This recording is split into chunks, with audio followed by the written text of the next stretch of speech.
साथीहरू, अहिले सामाजिक सञ्जालमा तपाईँले देखिरहनु भएको यो ठेलावालाको यो एउटा गरिब ठेलावालाले आफ्नो परिवारलाई पाल्नको लागि, आफ्नो गुजारा गर्नको लागि यसरी रोडमा टन्टलापुर घाममा उभिएर व्यापार गर्दै गर्दाको अवस्थामा यसरी नगरपालिका महानगरपालिकाले उसको ठेलालाई कब्जा गरेको अवस्था छ।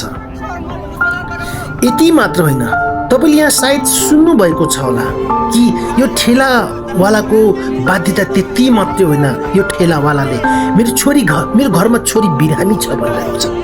के यसरी भन्दै गर्दाखेरि तपाईँको मुटुमा दया भन्ने कुरा छ कि छैन? तपाईँको मुटुमा दया जाग्दैन? तपाईँले कस्तो लाग्छ यो भिडियो?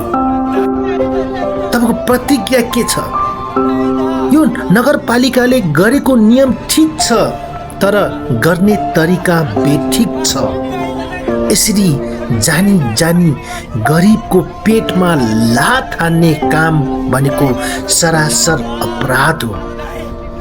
अझ यहाँको अवस्था हेर्दाखेरि संसारले तपाईँ हामी नेपालीलाई थुक्ने बाटो बनाइरहेको छ।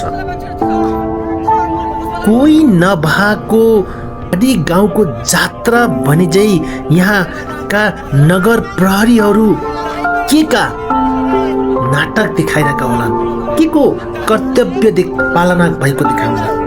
यी गरिबको ओठबाट निस्केको त्यो आवाजलाई पनि, त्यो मर्मलाई पनि बुझ्न नसक्ने यहाँको सरकार के हेरेर बसिरहेको हुन्।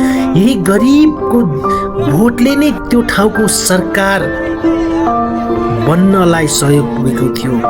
साँच्चै त्यो सरकारले यो गरिबको पेटमा लात हान्नको लागि नै त्यो ठाउँमा गएको हो र? सो साथीहरू, तपाईँले के लाग्छ? किनकि एकले थुकी सुकी सैले थुकी नदिए। गरिबको लागि आवाज उठाउन तपाईँ हामी सबैको कर्तव्य पर्दछ। किनकि अहिलेको जमानामा यही सामाजिक सञ्जालबाट गलतलाई सही र सहीलाई सही भनेर वकालत गर्दै एकमा हामीले एउटा चेन बनाएर चारैतिर फिजाउनु पर्दछ।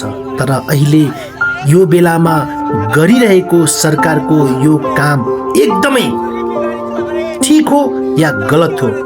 साथीहरू, यो हात आज तपाईँ हामी जनताहरूको निर्णयमा भर परिरहेको छ।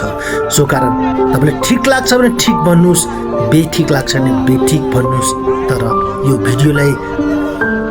भिडियोलाई सबैले सेयर गरेर सबैको माझमा पुर्याउने काम गरौँ साथीहरू।